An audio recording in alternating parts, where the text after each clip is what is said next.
So I said we were going to start at 1:30, but before we get started, do you mind if I tell a quick story? If you mind, I'm going to tell it anyway. I just thought I'd throw that out there. Um, as I was watching the slideshow, I saw a picture of Mitzi. How many people here know Mitzi? Okay, I want to tell you a quick story. Mitzi was Craig, Brian's brother Craig's dog. So Craig had a little incident, and we got a phone call. I got a phone call, and can you come get Mitzi? And I wasn't home, so I had to call my wife, and I said, can you go get Mitzi? She said, where's Mitzi? I said, she's in jail. She wasn't. Technically, she wasn't. Craig was. But the police officers, this poor little dog, would not let these police officers near her. She's in his van, and she's ready to rip their, fingers off because she wasn't big enough to take a whole arm. But we had to call. My wife went and said, oh, come here, baby. And she comes right over to her, and Lois picks her up and walks out. But when I saw the picture, it reminded me of Mitzi and her day with her detainment, let's say. All right. As for man, his days are like grass. As a flower of the field, so he flourishes. For the wind passes over it, and it is gone. In its place remembers it no more. The Lord giveth, and the Lord taketh away. Blessed be the name of the Lord. We have gathered this afternoon to celebrate the life and mourn the passing of Judith Young. We celebrate the life, a life well lived. We celebrate the legacy left behind in her children and her grandchildren. We celebrate the way she touched and changed many lives. We mourn because grief is necessary. It is a necessary part of healing. And I realize that the time having passed between her death and the service, for some of you, it's like reopening an old wound. But just like in the physical world, sometimes that needs to happen. It needs to happen for healing to happen. So we are going to celebrate, we are going to mourn, and we're going to share memories, and we're going to cherish the things that are spoke of here and her memory. Let's pray. O eternal God, our Father, from whom we come and to whom we go, grant us the favor of your divine presence at this time in our earthly pilgrimage. Assure us by your Spirit that the one we serve, even Jesus, has conquered death and is alive forevermore. Enable us to view our temporal lives in the light of the eternal, and so may our spirits grow calm and our vision clear. Through Christ we pray. Now, I'm going to share with you the very basic of obituaries because there are people coming up to share that I am sure are going to fill in the blanks of Judy's life. And so there's no sense me being redundant and sharing a bunch that's going to get shared. So.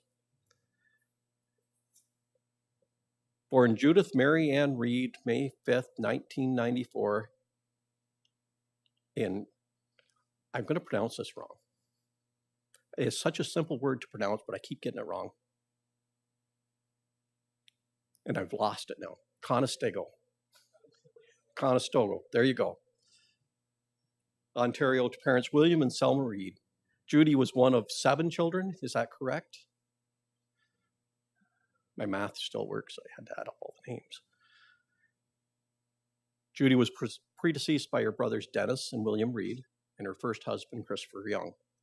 She is survived by her husband, Brian Orser, her children, Scott Young, Rebecca Chamey, Stacy Young, stepson, Chad Orser, grandson, Benjamin Young, step-grandchildren, Riley Harnett, Jackson Harnett Orser, sisters, Patricia Snyder, Sally Willman, brothers, John Reed and Robert Reed. Judy lived a full life, having traveled and lived in different areas of the world. She worked many years in the special education department of the Ottawa Catholic School Board. She lived a full life. Judy passed away January 11th, 2026. We're going to listen to a beautiful old hymn, I Am Not the Techiest Person in the World.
Years, bright shining as the sun, we've no less days to sing God's praise than when we first begun. Glad I didn't have to do the whole song. Well, I am going to invite Rebecca to come up now and share her words.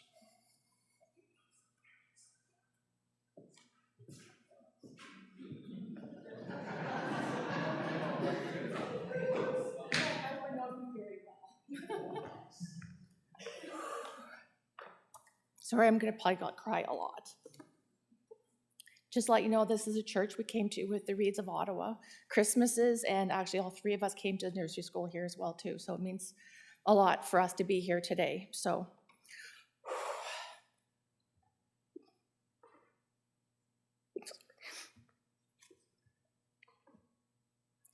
this might take longer than normal, sorry. On behalf of my brother Scott, my sister Stacy, and my stepbrother Chad, and myself, thank you all for being here today to celebrate our mother, Judith Mary Ann Young. To us, she was simply Mom. To Scott, she was Mometh. To the many people who loved her, she was Judy. I stood up to speak about Mom before, at her retirement party, at her wedding to Brian, and their 20th wedding anniversary. This one by far is going to be the hardest one.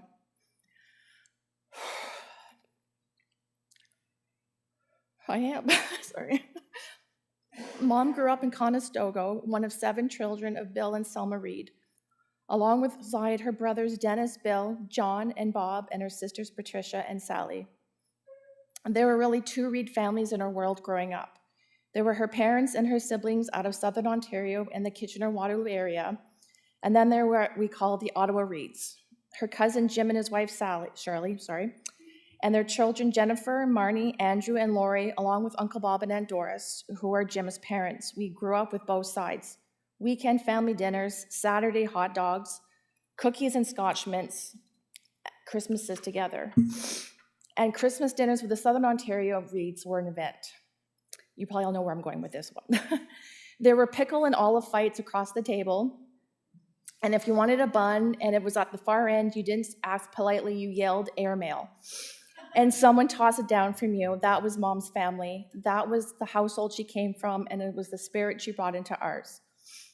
She was a stay-at-home mom while we were small, and later went back to work as a secretary in special education with the Ottawa Catholic School Board until she retired in 2011. But none of that really tells you who she is, so let me try. Mom was the maker. She sewed her own clothes. She made every single one of mine and Stacy's dance recital costumes. And I can still feel myself standing on a dining room chair for what felt like hours while she pinned the fabric. She pinned the costume right to my underwear, and I was terrified to take it off. She baked pies, especially rhubarb. And Scott will tell you the secret is to make sure you add enough sugar to the filling.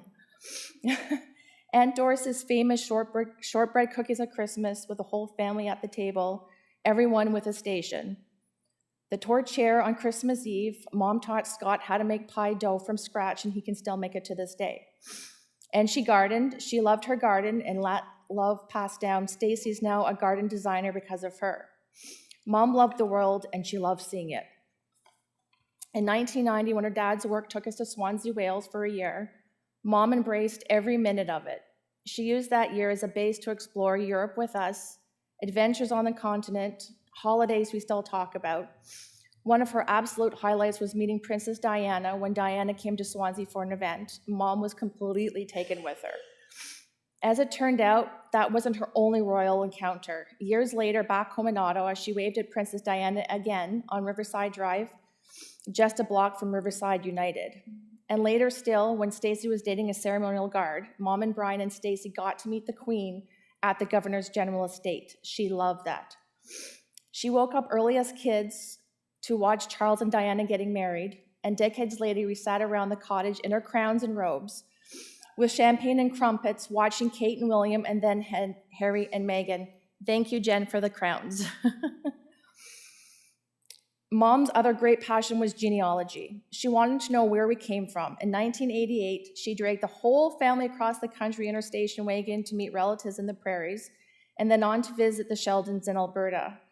Stacy and Mom spent a whole day together at the archives in Edinburgh, searching for her grandfather, John Reid, who had immigrated from Scotland. John Reid being just about the most common name in Scotland, you can imagine the needle in the haystack of it. But she didn't mind. The hunt was the point. Mom could talk to anyone, anywhere. Stacy will tell you she got that from her, whether it was at the cashier at the A&P, and Mom always putting on her lipstick before going to the grocery store, just in case, or a friend across the country, or someone she just met, she had a gift for connection. She kept friends all over Canada and stayed in touch with all of them. She supported everything the three of us ever did: brownies, Girl Guides, Cubs, Scouts, dance recitals, concerts, soccer, judo, and later, well into adulthood, Stacy ran a pulp culture festival and a gaming convention, and there was Mom pitching in and helping out. She just kept showing up for us. There were the little things that made her. Pull up your socks, that was her favorite saying. Just try it on for size, she said, holding up some outfit you didn't want in a store you didn't want to be in. To this day, when I'm in a change room, I still hear her. Buddy Holly, the Everly Brothers, Ricky Nelson, the Beatles, Michael Bublé, Rod Stewart, and the Tenors, that was her soundtrack. And then there was Nori Bay. So much of Mom's happiness lived at the cottage, fishing in Grandma's River, trying to catch the mighty muskie of the Ottawa River, eating Aunt Shirley's chocolate chip cookies in the boat. Mom made sure we waited a full hour after dinner before we were allowed back in the water, licking the plate after the blueberry pie. Happy hours on the deck with the Greens, the Stores, and the extended family in the bay. And the three of us learned how to water ski behind Aunt Shirley's boat with Uncle Jim in the water holding up the skis up. After the tea, after Scott did the dishes, her job was to bring her a cup, orange pekoe, milk, and sugar every time. When Scott's son Benjamin was born in Edmonton, Mom got on the next plane. Benjamin was her only grandchild, and she couldn't wait to be a grandma. The distance between Ottawa and Edmonton meant she didn't get as much time with him as she would have wanted, but she made the most of every visit. You'll see her with him in some of the photos today. That was Mom. When her people needed her, she came.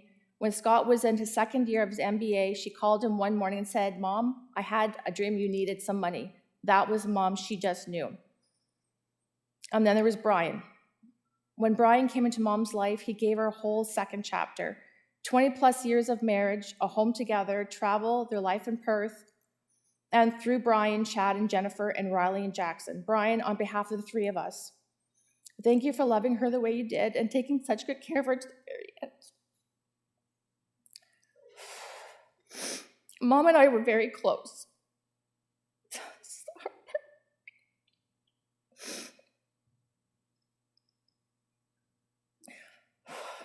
In her last years with dementia progressing, I spent time with her at a house in Barrhaven, at the cottage, at her and Brian's place in Perth. We talked almost about anything. She raved about Patrick's chicken parm and we requested constantly. He's a really good cook, by the way. She was extremely proud of Scott and Stacy and myself. My last time with her was at the Smith Falls Hospital. She was in and out of sleep.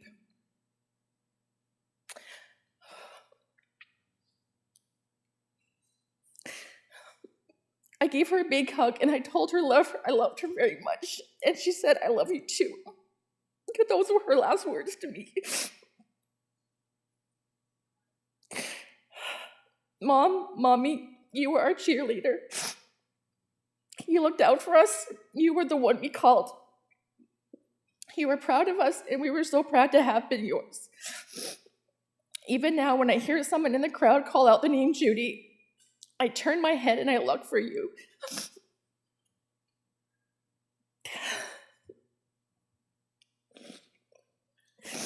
We love you, we missed you, and we will carry you with us every day.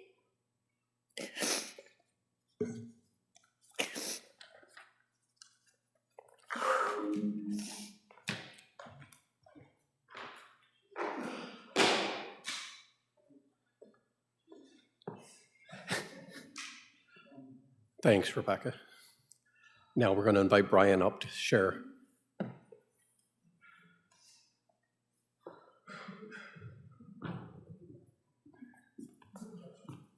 Well, before I start, give me a second.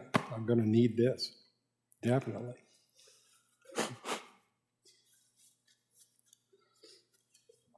Okay, I normally don't do this. I do have my phone with me. There's a reason for it. I'll explain shortly. Let me get my glasses on because I definitely need glasses these days. So here's a bit of an irony here today for me to be standing here to speak about Judy, because the last time we were in this church, Judy's best friend here in Ottawa, Gail Gill, was being recognized because she had passed away recently at that time, and Judy gave the eulogy for Gail. I'm here today, of course. Thank goodness for that I'm here doing this for Judy. So bear with me. I've got the Kleenex for a reason. I'm going to do my best, and we'll get through this. So I wish to welcome all of you who've made the journey here today, and a hello to those who may be watching this service online.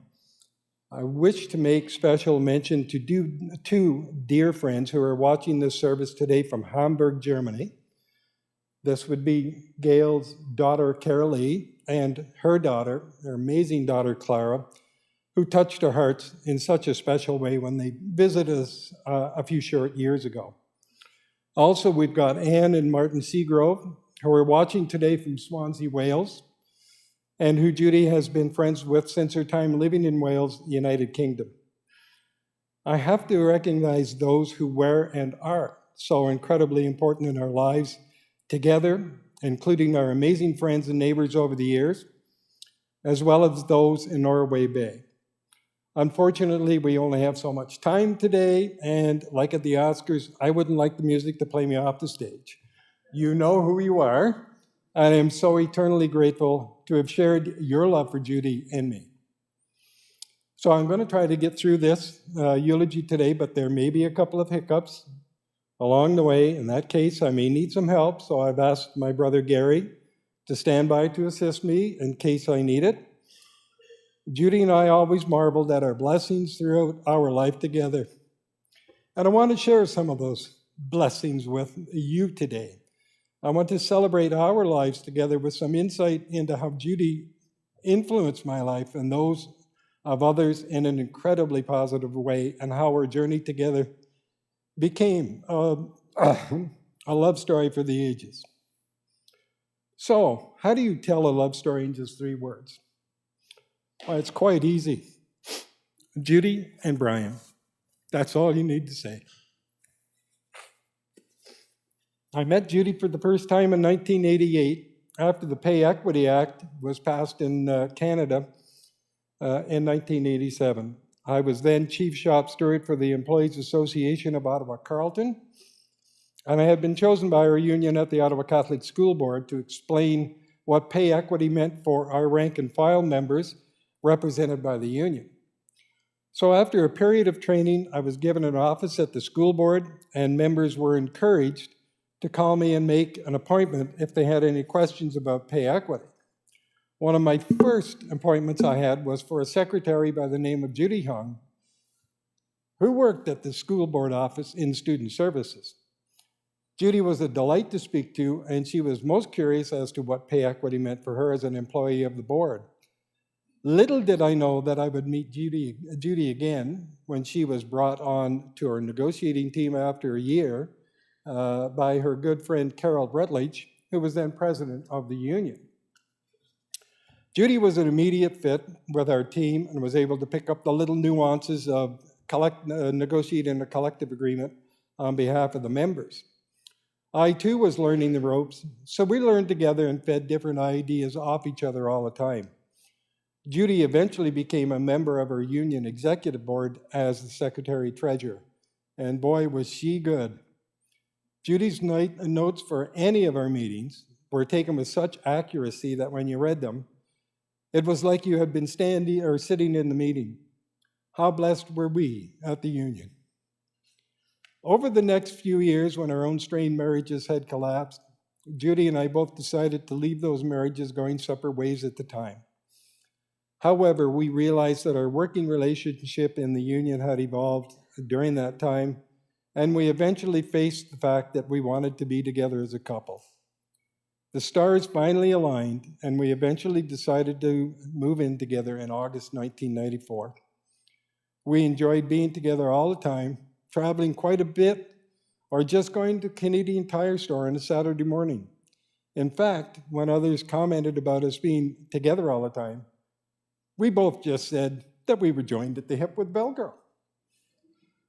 Of course, our union work was still ongoing, with me being elected as the full-time vice president, and Judy retained her role as secretary-treasurer for the union executive board.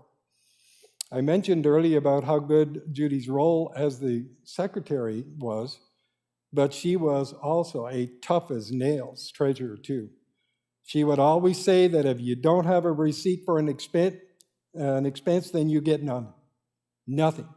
Which of course happened to me more than once. Judy was so tough that after one meeting where Judy and I had vehemently argued differing opinions on one of her proposed budget cuts, one of our executive members contacted me the next morning to see if we had broken up over it. I said, I laughed out loud, and I said the argument ended when we got in the car to go home, and the subject didn't come up again. This is how Judy and I dealt with disagreements. We both said what we had to say and then moved on. Now, some of you who really know me know that I could be pretty loud and abrasive at times when life didn't go my way, or I was just upset about something usually silly, as I just mentioned a moment ago. After Judy and I moved in together, and I invariably had a bit of an outburst, Judy would just watch me and let me rant. Unafraid, not shocked, And after a while, she would finally say to me very calmly, "Are you done?" Of course, I usually was done upon hearing those words, and then she would calmly explain to me why I was wrong and she was right. Or she would give me a different perspective about what the issue was. I learned after a while that the best thing for me to do was to sit down, shut up, while Judy calmly explained the facts to me without ever raising her voice. We were both very strong and opinionated individuals who learned to accept and respect that about each other, and we would support and encourage each other in all things, making us a very formidable couple. How blessed was I? Another quick story about Judy's commitment to her role as treasurer was her job of getting the year-end reconciliation done for the yearly audit. One year, she was scouring through all her recipes and books spread out all over the dining room table, and she seemed rather frantic. I asked her, "What's the problem?" And she said, "I can't figure out why I was short 10 cents. She went through everything again and finally declared she had found the discrepancy. She had given me a check for a few months prior to pay for the office rent, and I had inadvertently not put in the correct amount on the check by 10 cents. Obviously, she wasn't amused since she had spent quite a lot of time trying to find the problem. But of course, being a little cheeky as I was, I reached into my pocket and pulled out a dime and put it on the table beside her. You can imagine what she said to me about where I should put that dime, but it wasn't back in my pocket. How blessed was I that she didn't clock me. One of the most significant relationships Judy had was with her cousin Jim Reed and his family in Ottawa. Rebecca has mentioned this, but I have to talk about it as well. Jim's wife Shirley and their 4 children, Jennifer, Marnie, Andrew, and Laurie, lived close to us in Hunt Club in South Ottawa, and Judy and Shirley's kids were like brothers and sisters to each other. Growing up together, and invariably, Judy's family always found their way to Norway Bay, Quebec, where the Reeds had a cottage and where Judy really wanted to own a cottage someday. I will try to condense what happened on a Saturday in the late summer of 2000, when Judy and I got an excited phone call from Shirley from the cottage. Shirley's excited voice was the way she responded to good news, and we loved her for it. She had just heard a rumor from her brother Mike that the cottage across the street from their place may be up for sale, and she wanted us to come up and have a look at it. Of course. Anybody that knows anybody in Norway Bay knows that almost every time you hear that a cottage might be up for sale in the Bay, it was usually after it had been sold. We arrived at Jim and Shirley's a short time later when it was decided we would surreptitiously have a stroll outside, and since I had a background in renovations, I was to slip quietly away and scout out the cottage structure to see if it was salvageable. I reported back that it was quite good, and then the wheels immediately started to move very quickly. Back at Jim and Shirley's cottage, we talked more about the property, and then Judy and I got the most incredible surprise you could imagine when Jim and Shirley invited us to partner with them in buying the property. Yeah, that was overwhelming. Wonderful. Of course, it was a very quick response of yes. At that moment, Shirley declared that, "Judy, you call the owner to see if it really is up for sale." We had the contact number and the owner's name. We didn't have the contact number, but we had the owner's name and where she lived. And Judy, of course, was able to find the phone number through Ma Bell. Then Shirley did what Shirley did and ordered everybody out of the room and had decided that Judy was the one to talk with the elderly owner to verify if the rumor was true. Judy not only found out that it was up for sale, but she also negotiated the right of refusal for the property once the owner finally decided. So the owner finally decided and offered us the property at the agreed upon selling price, which was accepted, and our life in Norway Bay began. Our little 700 square foot, 2-bedroom cottage quickly grew over the next 5 to 6 years to a large 4-bedroom all-season cottage, and we have spent the last 25 years sharing the cottage of our dreams. We have been so blessed to be part of the amazing relationship of Jim and Shirley. And this relationship has continued with our now shared partnership with Jim and Shirley's daughter Marnie and her husband Mike Cross, as well as their children Patrick and Annabelle.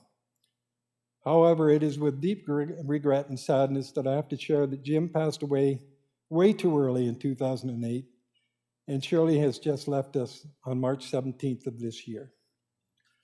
The two are now joined in heaven with my Judy, and they are having a forever happy hour and watching over us every day. How blessed are we? Our life together progressed over the years, and our incredible love story continued. I was asking Judy at different times if she wanted to get married, and she usually responded, "Not yet." So I waited till Christmas Day of 2002 to surprise everyone when Judy's son Scott and wife Michelle called from Edmonton to wish us a Merry Christmas. As we huddled around the phone, I surprised everyone by asking Judy to marry me once again, and I cried. Between the screams of joy from the kids, Judy finally relented and said, "Yes." How blessed and lucky was I. We were married in the little local church on the water in Norway Bay called Cushman Memorial Hall on July 26, 2003, with a reception at Jim and Shirley's cottage, catered by our good friends Steve Murray and Bev McKillop, who provided everyone with one of the most amazing meals anyone could have ever envisioned for 40 people. And our wonderful friendship with Steve and Bev has continued for all these years, with many more get-togethers at the cottage with Steve doing the cooking, of course, and how blessed were we. Judy always referred to herself as a Pollyanna because, like the term refers to a person who is excessively cheerful or optimistic, and she believed in the good of everyone. A little story about this came about one day while we were going somewhere unimportant, and my penchant for being very vocal sometimes about some of the drivers around me being total idiots and who never learned to drive, and yelling at them to get out of the way. Judy looked at me one day and calmly said, "Do you think the guy in the vehicle in front of you can hear you?" Besides, she said, how do we know what's going on in their lives? Maybe they've gotten some bad news and they are in some sort of crisis. I looked at her and said, "Well, you would stick up for them, wouldn't you?" And she says, "Of course." So, sometime down the road, we were again going nowhere important, only this time Judy was driving. As we drove through some heavy traffic, Judy started to yell at the driver in front of us, and I couldn't resist. I looked at Judy and said, "Judy, do you think the guy in front of us can hear you? Besides, how do you know what's going on in their lives?" And she just looked at me very quickly and said, "I was never like this until you taught me." Yeah, right.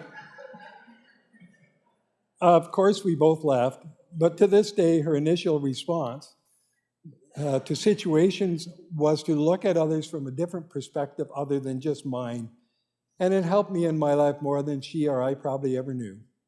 How blessed am I? Another trait of Judy's was inclusivity. She wanted to make sure everyone is included in everything over the years.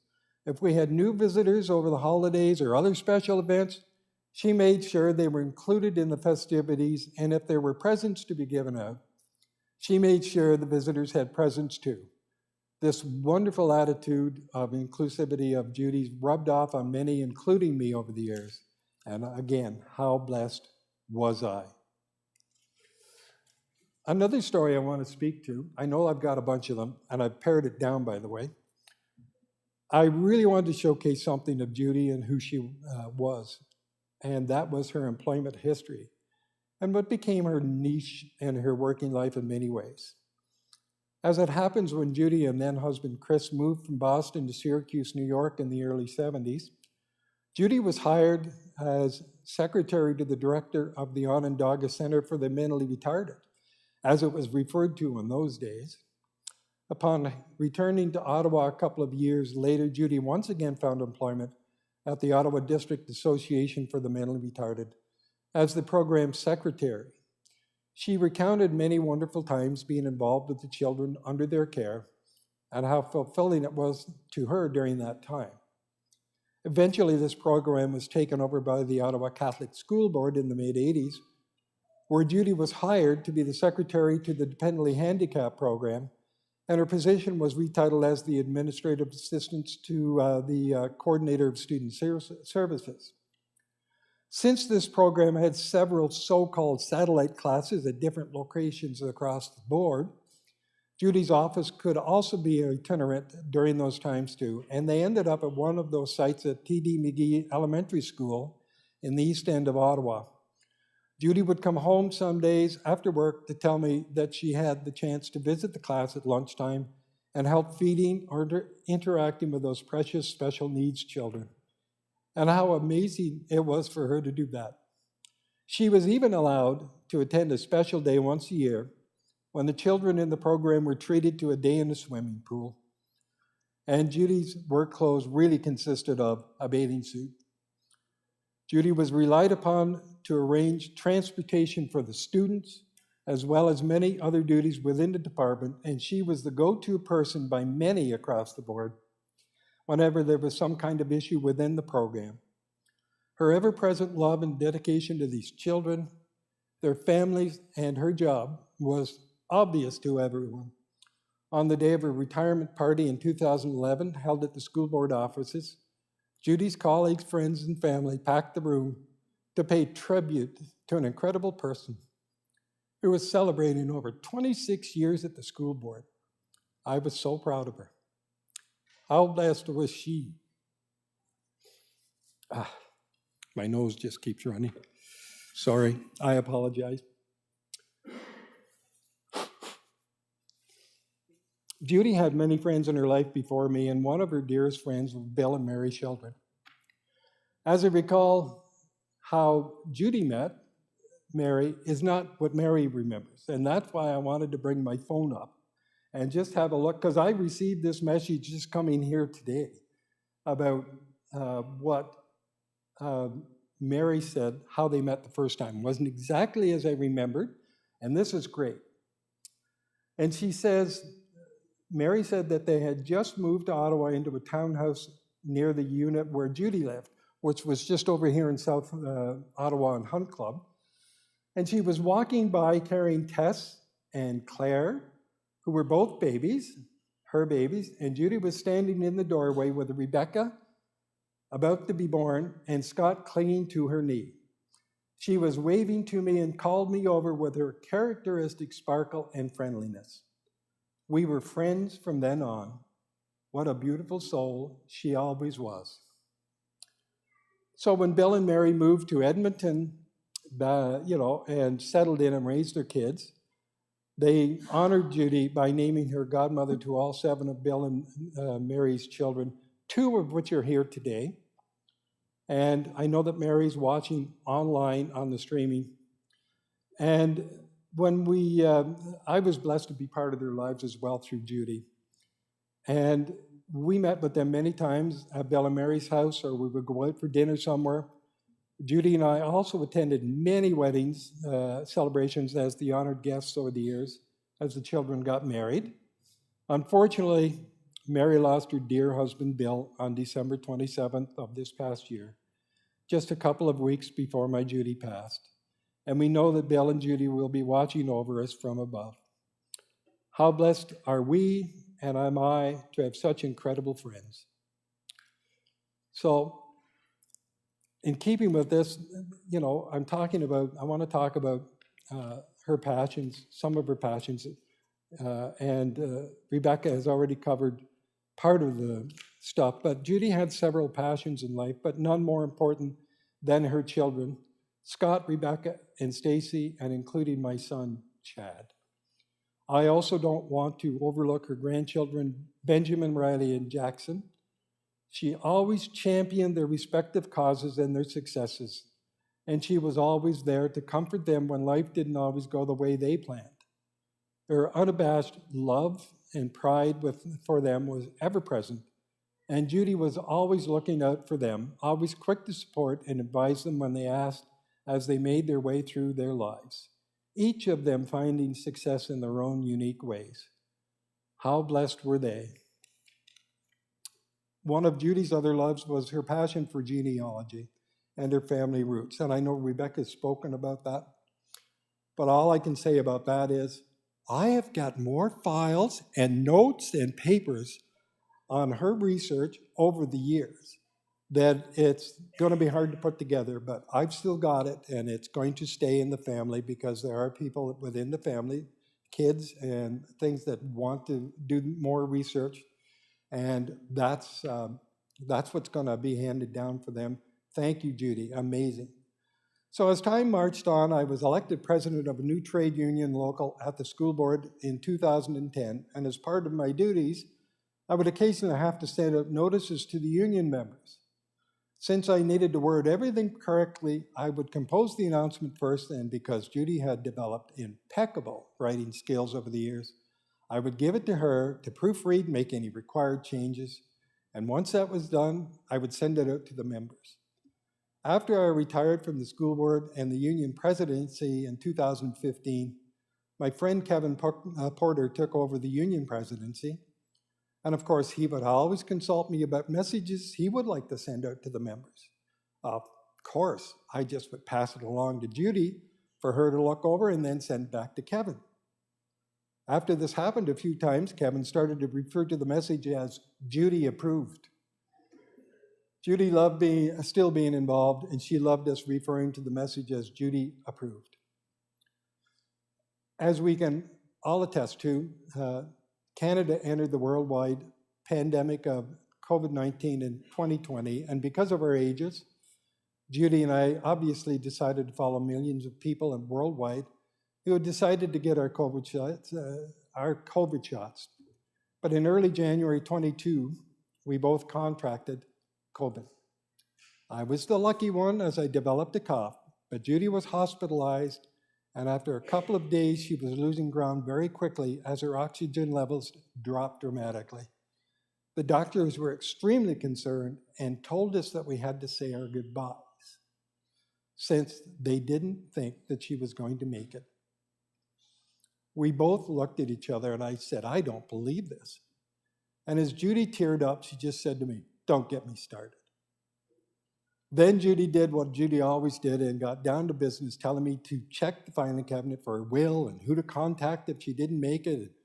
And I just like, okay. And after I left the hospital and went back, I found everything where she said it was. And then I got word the next morning that Judy was being flown to from Perth Hospital to Kingston General Hospital by Orange Air ambulance to be put on a ventilator. I called the hospital the following day in Kingston to check on Judy's progress, hoping for the best, fearing to hear the worst. I got the doctor on the phone who was treating Judy, and he said it was good news. Judy was much better, and she probably would be off the ventilator in a couple of days.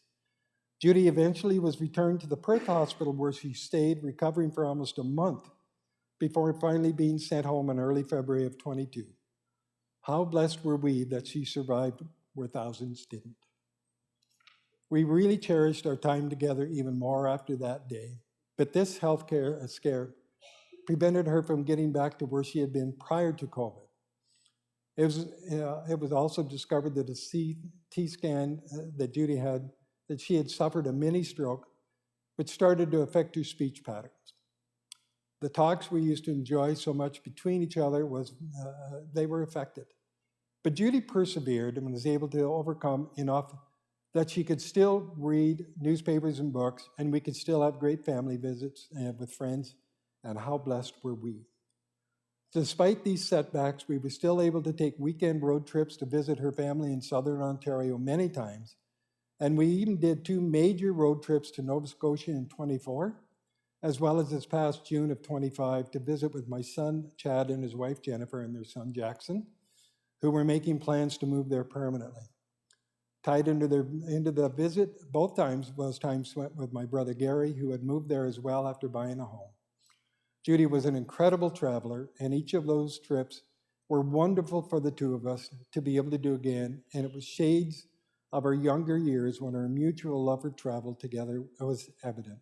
How blessed were we once again. Over time, I was eventually the full-time caregiver again, doing almost everything such as the regular day cooking, cleaning, and helping her around the apartment or cottage with her daily routines. However, I never looked at this as a chore, but more of an act of love for my Judy. And it was a fulfillment of the vow, for better or for worse, in sickness and in health. I was so happy to be able to do this for her, as I know she would have done the same for me. How blessed was I. Unfortunately, on November 15th, Judy suffered a setback and was hospitalized that night with an infection. She was never to recover and return home to life as we knew it. The last day we spent together, Judy couldn't verbally communicate with me, but the look of love in her eyes as I held her hands was all that I needed and would ever need again. How blessed were we to have found each other and blessed to have had such an amazing life. I've learned a lot of things over my years together with Judy, such as humility, inclusivity, confidence, dedication, support for each other, and looking at life from a different perspective. But most of all, love and respect. This was my Judy, and I will profoundly miss her for the rest of my life. But I know we will be together again in the twinkling of an eye, and we will once again be joined at the hip with Velcro. Finally, this eulogy is Judy approved. Thank you. Thanks, Pastor. Shall I take the box of leave? I probably won't need them. I'm probably good.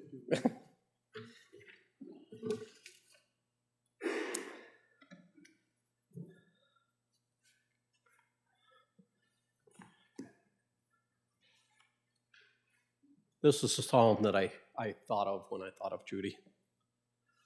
The Lord is my light and my salvation. Whom shall I fear? The Lord is the strength of my life. Of whom shall I be afraid? When the wicked, even mine enemies and my foes, came upon me to eat up my flesh, they stumbled and fell. Then a host should encamp against me. My heart shall not fear. Though war should rise against me, in this I will be confident. One thing I have desired of the Lord, that I will seek after, that I may dwell in the house of the Lord all the days of my life, to behold the beauty of the Lord, and to inquire in his temple. For in the time of trouble he shall hide me in his pavilion. In the secret of his tabernacle shall he hide me. He shall set me upon a rock. And now shall my head be lifted up above mine enemies round about me. Therefore I will offer in his tabernacle sacrifices of joy. I will sing, yea, I will sing praises unto the Lord. Hear, O Lord, when I cry with my voice. Have mercy also upon me, and answer me. When thou sayest, Seek ye my face, my heart said unto thee, Thy face, Lord, will I seek. Hide not thy face far from me. Put not thy servant away in anger. Thou hast been my help. Leave me not, neither forsake me, O God of my salvation. When my father and my mother forsake me, then the Lord will take me up. Teach me the way of the Lord, and lead me in a plain path because of mine enemies.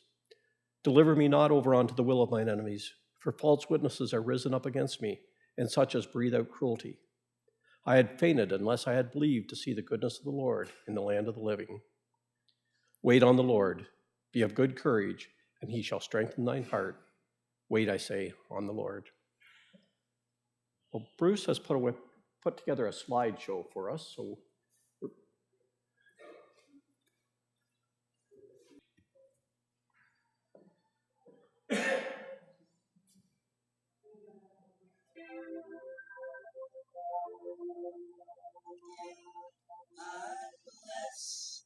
The day I found you, I want to live around you now and forever. Let me be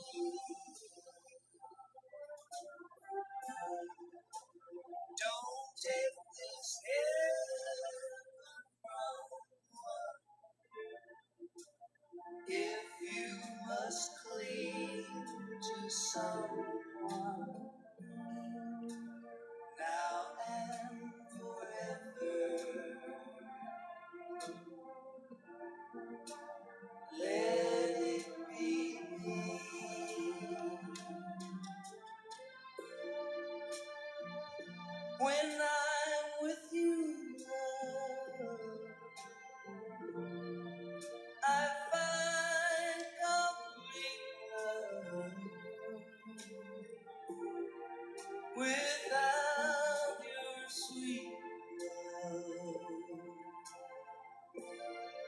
what would life be?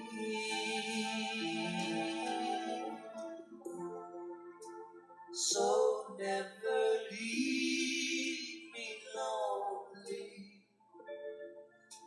Say that you love me only, and that you'll always let it be me.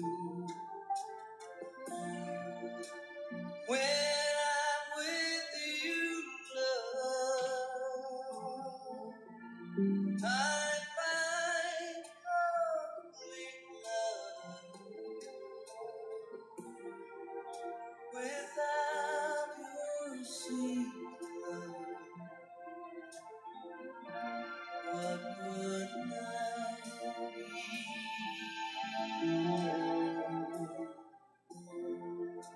So never leave me lonely. Say that you love me only, and that you'll always let it be me. Say that you'll always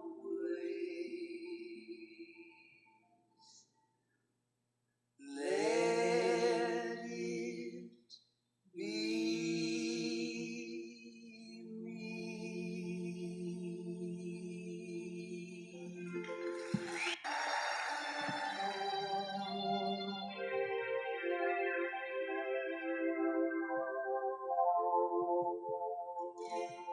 I bless the day I found you. I want to stay around you now and forever. Let it be me. Don't take this heaven from one if you must cling to someone now and forever. Let it be me.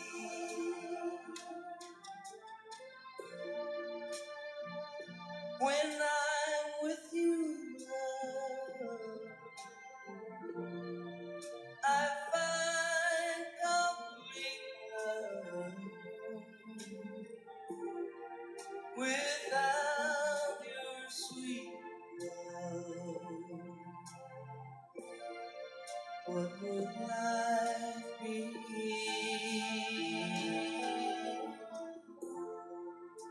So never leave me lonely. Say that you love me only, and that you'll always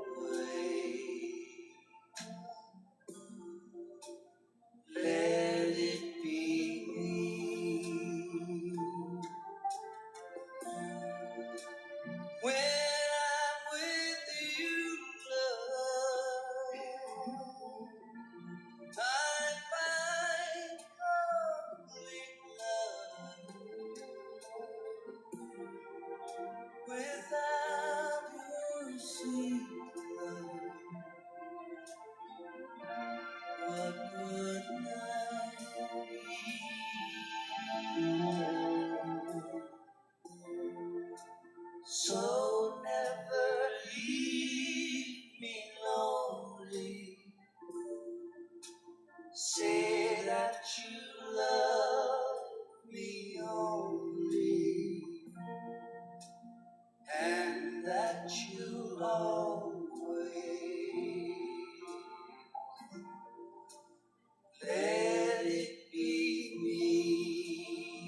someone now and forever. Let it be me.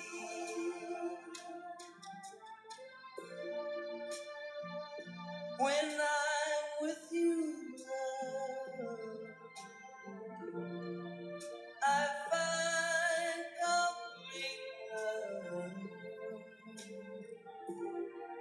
Without your sweet love, what would life be?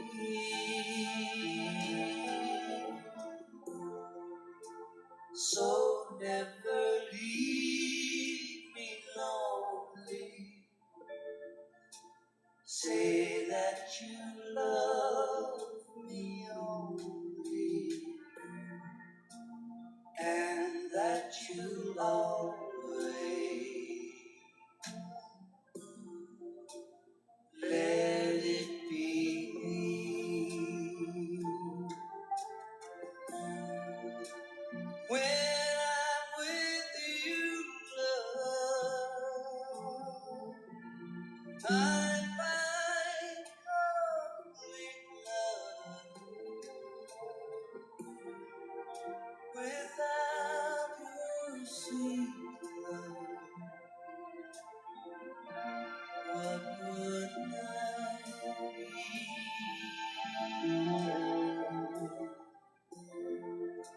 So never leave me lonely. Say that you love me only, and that you always let it be me. Say that you'll always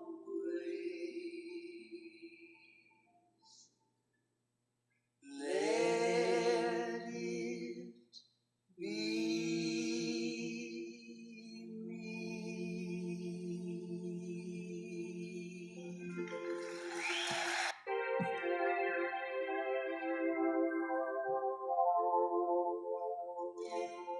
I bless the day I found you. I want to stay around you now and forever. Let it be me. Don't take this heaven from one if you must cling to someone now and forever. Let it be me.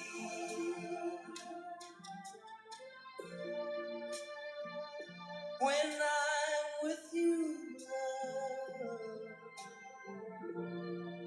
I find complete love. Without your sweet love, what would life be?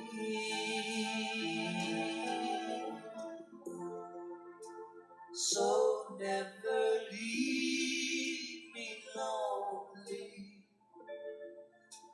Say that you love me only, and that you'll always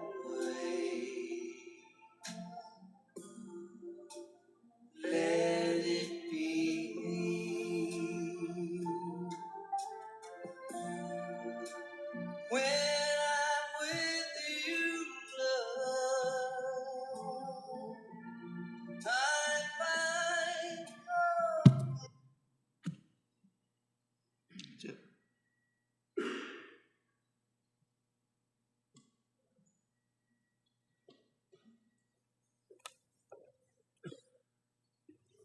Thank you. Well, Brian was quite, ooh, I'm a little hot here. Brian was quite adamant about keeping the service to an hour. I said, Brian, don't worry. I can adjust my message to whatever length it needs to be. So thank you all for coming.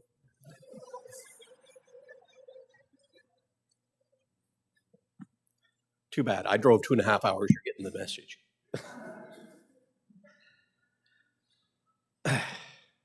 Let me start by sharing my connection to Judy. I first met Judy at Brian Brothers Craig's celebration of life, which we held at our church.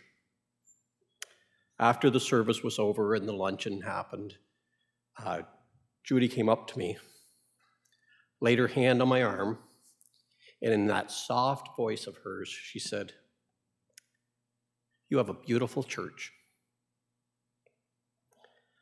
Now let me explain. I pastor a very small country church that has not had money in the budget over the past several years to do any maintenance on the building. I knew she wasn't talking about the physical building. And as we talked, she said to me, "I just feel at home here." She said, "If I lived closer, I would come here to church." Well, I'm telling you, as a pastor of a small country church, that is a word of encouragement. That was the spirit that she had. That's what I felt from her. Now, let me tell you about the last time I saw her. This was when we were spreading Brian's sister Mila's ashes. Ooh, thought I lost a page. Yes, it seems that every time that Judy and I saw each other was connected with somebody's passing. So I do find it fitting that I'd be here today. But I want to share a little bit about that last time. By that time, Judy's health was failing, and she was going with a walker. And as her and Brian came down the dock to get onto the boat, it was a narrow dock, and he was behind her just gently guiding her. And he would turn the walker a little bit and turn the walker a little bit. And as they came down, and I'm watching this from the boat. And when she got to the edge of the boat, it was a pontoon boat. And Gary and I were down in the boat. We took her walker, and one of us on each arm, took her and helped her down into the boat.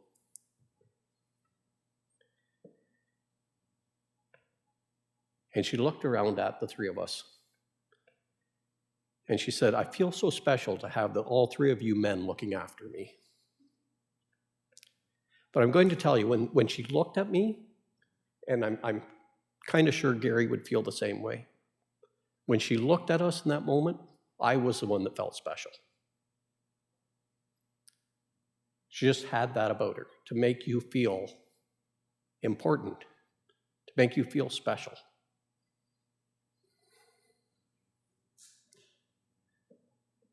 That same day, we went out for lunch, and the calm, patient manner in which I saw Brian help his wife astounded me. He was not self-conscious. He was not concerned what other people thought. He was just concerned with looking after the love of his life. I want to tell you, I saw real love that day. So I struggled with choosing my text for today. I found that Judy had a very gentle spirit about her. She showed kindness and love. So I've chosen for my text a scripture that is normally reserved for weddings. But as I read through it, listen to these words and see if you don't find Judy in them. It's from 1 Corinthians chapter 13. "If I speak in the tongues of men or of angels but do not have love, I'm a resounding gong or a clanging cymbal. If I have the gift of prophecy and can fathom all mysteries and all knowledge, and I have the faith that can move mountains, but do not have love, I am nothing. If I give all I possess to the poor and give over my body to hardship that I may boast, but do not have love, I gain nothing." Now listen to these words. "Love is patient. Love is kind. It does not envy. It does not boast. It is not proud. It does not dishonor others. It is not self-seeking. It is not easily angered. It keeps no records of wrongs. Love does not delight in evil, but rejoices with the truth. It always protects, always trusts, always hopes, always perseveres. Love never fails. But where there are prophecies, they will cease. Where there are tongues, they will be stilled. Where there is knowledge, it will pass away. For we know in part and we prophesy in part. But when completeness comes, what is in part disappears. When I was a child, I talked like a child. I thought like a child. I reasoned like a child. When I became a man, I put away the ways of childhood behind me. For now we see only a reflection in a mirror. Then we shall see face to face. Now I know in part. Then I shall know fully, even as I am fully known. And now these three remain: faith, hope, and love. But the greatest of these is love. Did you recognize Judy in any of that? So let me give you a little background.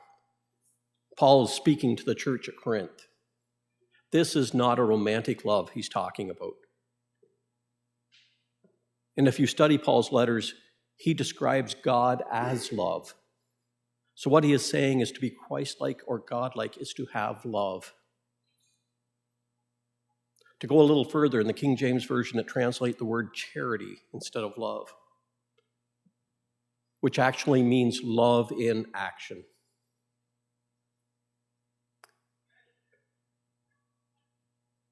So when Paul's teaching, he's saying this is how you should treat others. Now, I didn't know Judy real well, but what I did see from her fits this passage. This was the kind of person she seemed to be that showed that kind of love. Regardless, you heard stories of inclusivity and her acceptance and just willing to speak with anybody.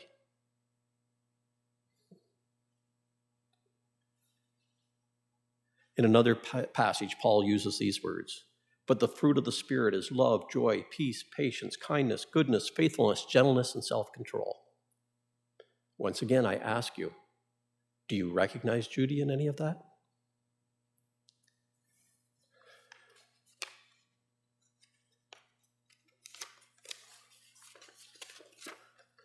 Now I'm going to get a little preachy here on you for a few minutes. People, Jesus did not come and die so that we could be a good person. He came and died so that we could live a spirit-filled life here on this earth and to prepare a place for us in heaven.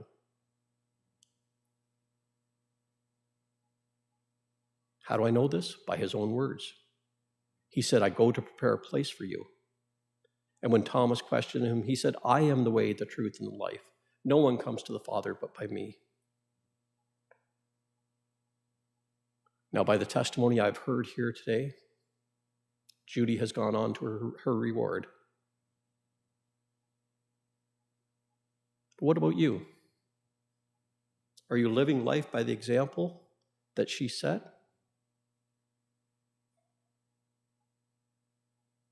Are you walking in love for others? Is a love for others your priority?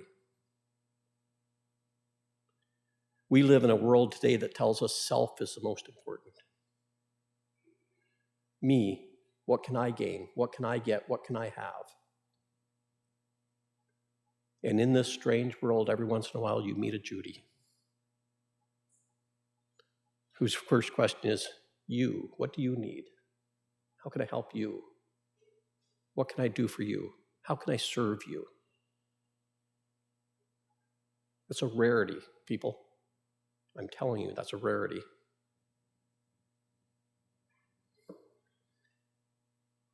What about you?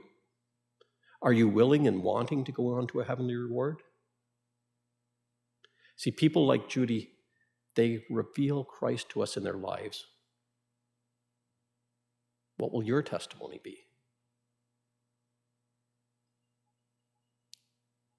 When somebody's eulogizing you, and I know none of us want to think about death,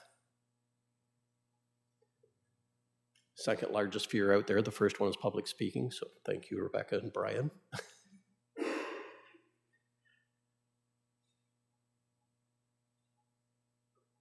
Do you want people to say that you loved others? That's Judy's testimony. Now we're going to spend time together. We're going to have refreshments, and we're going to spend some time in fellowship, and we're going to talk and share memories and share words about Judy, which is good and honoring. When you're listening to some of these stories, listen to what you hear. Listen and see if you don't hear words of love spoken about her. Because from what I can see, and I'm going to tell you this, I do way more funerals than I should. I average somewhere between 20 and 25 a year. Since COVID, this is probably, if not the largest, then the second largest celebration of life that I have been part of. That speaks into Judy's life. That so many of you are here to honor her. Take that with you. Take her lesson, take her life, and reveal it to others. Let's pray. Heavenly Father, we thank you for this day. We thank you for your goodness. We thank you that you are here with us. Father, we thank you for a life well lived. Lord, you give us but one chance on this earth, and we have to choose how we want to live. We can live it loving others, or we can live it for our own ambition. Father, I thank you that we have examples of those that live it loving others. And Father, I pray for those. I pray for Judy's family. I pray for Brian. In those lonely moments that you would bring comfort and peace to them. For Rebecca and Scott and Stacy. And Lord, I just pray that you would be there to bring peace and comfort when there seems to be none. When that automatic reaction is to pick up the phone and call Mom, and reality sinks in. Father, I pray that you would just bring them peace. Father, for the grandchildren, for the nieces and nephews, the friends, Lord, may they turn to you and know that you are a comfort for us. And Father, you will be there when they're shedding tears. You will be there when they're laughing with joy, when they remember Judy. So Father, we thank you for that. We thank you for your blessing. And Father, as we go from this place, may the blessing of the Father, Son, and the Holy Spirit go with us now and forevermore. Amen. There is a fellowship room just down the hall. Through these doors, right through these doors, you're invited to come and join in and share memories with the family and just have a wonderful time of fellowship. I am going to play a hymn for you here, hopefully, as we exit out through.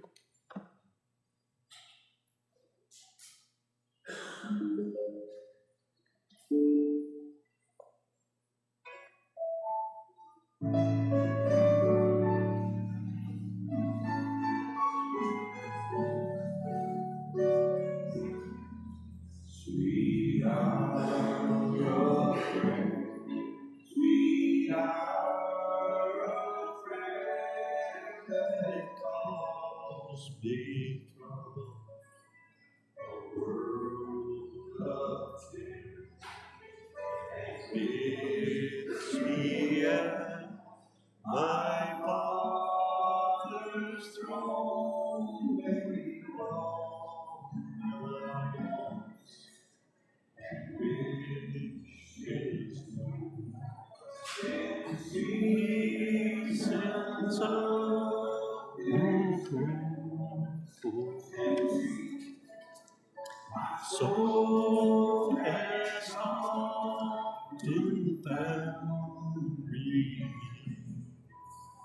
and all escaped the tender snare my love reached